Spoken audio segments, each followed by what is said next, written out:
Most people think the story ends at Armageddon, like that's the final scene, good versus evil, battle over, done. But when you actually read Revelation, it doesn't end there. There's another twist, another rebellion, and a final moment that happens so fast. Most people miss it. And when you connect it back to Ezekiel 38 and Ezekiel 39, until it doesn't, you start to see a pattern that repeats. So let's break down what Revelation actually says and why the ending is nothing like people expect. So here's where it gets intense. Okay, so in Ezekiel 38, a massive army pulls up, fully stacked, and gets wiped. Cool. But then Revelation goes, yeah, it happens again. Same energy, bigger scale, and this time, it's the final version. By the time we hit Revelation 13, the world's basically unified. One system, one authority, total control vibes. Think, global structure, central power, no loose ends. Everything is set up for one last move. In Revelation 16, the nations gather, but not because they all agreed. They're pulled in. Same as Ezekiel. Hooks in the jaws energy. They assemble at Armageddon. And it looks like this is it, final boss fight. And then, plot twist. There's no real battle. In Revelation 19, Christ shows up. The armies are ready. And then, they're just done. Instant shutdown, no back and forth, no cinematic war, just over. This part is crazy specific. An angel literally calls birds, "Come eat the flesh of kings and armies." That's straight out of Ezekiel 39. Same imagery, same outcome. That's not coincidence, that's a pattern. After that, everything chills. Satan is locked up. Christ reigns, peace for 1,000 years, no chaos, no rebellion. You'd think, all right, story's finished. But then, in Revelation 20, Satan gets released. People get deceived again. And guess what the rebellion is called? Gog and Magog. Again, not the same people, but the same type of rebellion. Humanity, still choosing opposition. They surround God's people. It looks like, here we go again. But this time, no build-up, no drawn-out war. Fire drops from heaven. Instant. Done. And then everything wraps. Evil is judged. Death is finished. Final accountability happens. No more cycles. No more repeats. So here's the full pattern. Ezekiel 38 invasion starts. Ezekiel 39 aftermath. Revelation 19 global system collapses. Revelation 20 one last rebellion. Instantly ended. Different moments, same message.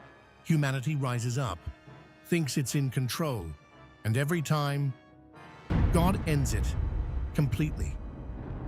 Is Revelation just symbolism or a real future event? What if the Bible predicted a global rebellion? Twice.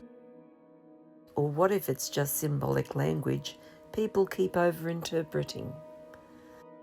Then explain why Ezekiel 38, Ezekiel 39, and Revelation all describe the same pattern. Or maybe you're forcing them to match. Same event or not? Let's start simple. Ezekiel describes an ancient-style war, bows, arrows, livestock. Revelation is apocalyptic imagery. Why assume they're connected? Because the structure matches, not just the props. Multi-nation invasion, overconfidence, sudden divine intervention, total wipeout, and especially this, birds eating fallen armies, Ezekiel 39, Revelation 19. That's not random overlap. Or it's just reused imagery. Writers borrow themes.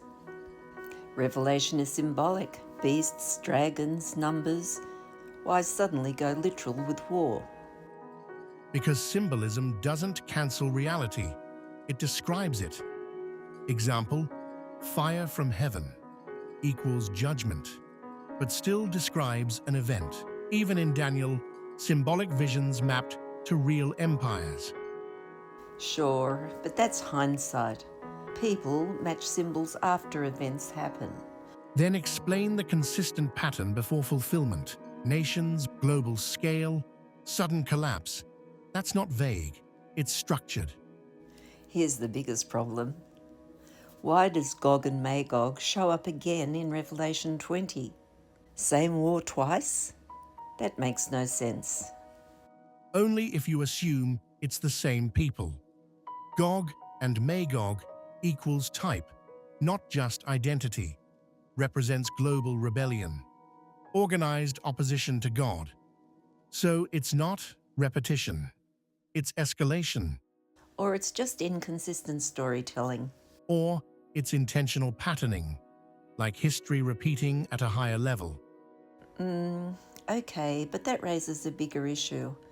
Why would God bring nations into conflict?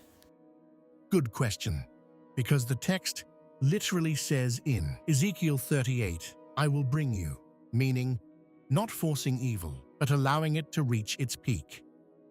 Oh, that sounds like a setup. It's exposure.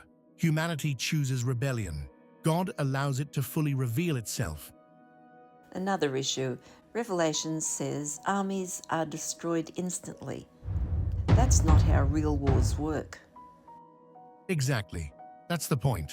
It's not a normal war. No drawn-out battle, no strategic victory, just intervention. Same thing in Ezekiel implies sudden collapse. Revelation implies immediate end. So it's supernatural by definition. Yes, that's what the text claims. Okay, so here are the options. 1. It's symbolic mythology. 2. It's loosely connected imagery. Or 3. It's a real future pattern? And here's the question. Which explanation best fits all the data? Repeated structure, crossbook consistency, escalating pattern, same outcome every time. Not just one verse, multiple books, centuries apart. Well, or people are just really good at finding patterns. Maybe. But if it is a pattern, then it's saying something very clear. Humanity rises up, thinks it's in control, and every time, it ends the same way.